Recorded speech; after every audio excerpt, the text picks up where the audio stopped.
របួសក្នុងចិត្តដើមដិតស្នេហាជូរចត់មិនមែនផិតក្បត់តែចប់ព្រោះរឿងវណ្ណៈមិនចង់ដេញដោលព្រោះអូនក៏យល់ចិត្តបងបញ្ហារយពាន់មិនអាចឲ្យយើងជួបគ្នាគ្មានផ្លូវជ្រើសរើសក្រៅពីជូនពរជ័យគ្មានវិធីអ្វីអាចខត់រូបថ្លៃឲ្យបានសូមជួបមុនបាយជួបមុនថ្ងៃស្អែកមកតើចង់អោបនេះមកឲ្យបានស្កប់ស្កល់អរ៉ាសូមជួបថ្ងៃនេះ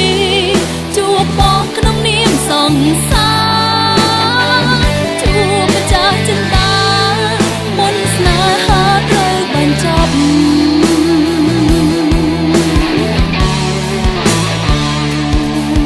ហើយដៃគុំវើវេលាឈប់រំកិលទៅមុខខ្ញុំកើតទុកចាំជួបមុខលើកចុងក្រោយអូព្រះអាទិត្យអ្នកកុំតន់លេចឡើយអូមេឃអើយសូមកុំតន់ប្រែងងឹតគ្មានផ្លូវជ្រើសរើសក្រៅពីជូនពរជ័យគ្មានវិធីអ្វីអាចខត់រូបថ្លៃឲ្យបានសូមជួបមុនបាយជួបមុនថ្ងៃស្អែកមកតើចង់អោបនេះមក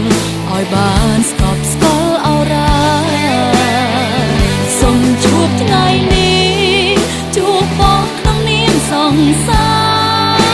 រជួបម្ចាស់ចិន្តាមុនស្នេហាត្រូវបញ្ចប់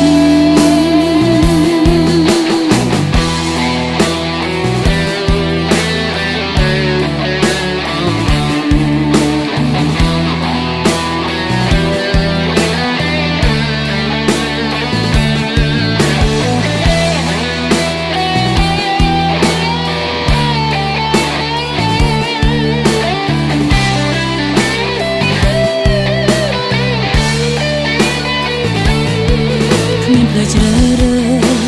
ក្រៅពីជូនពរជ័យ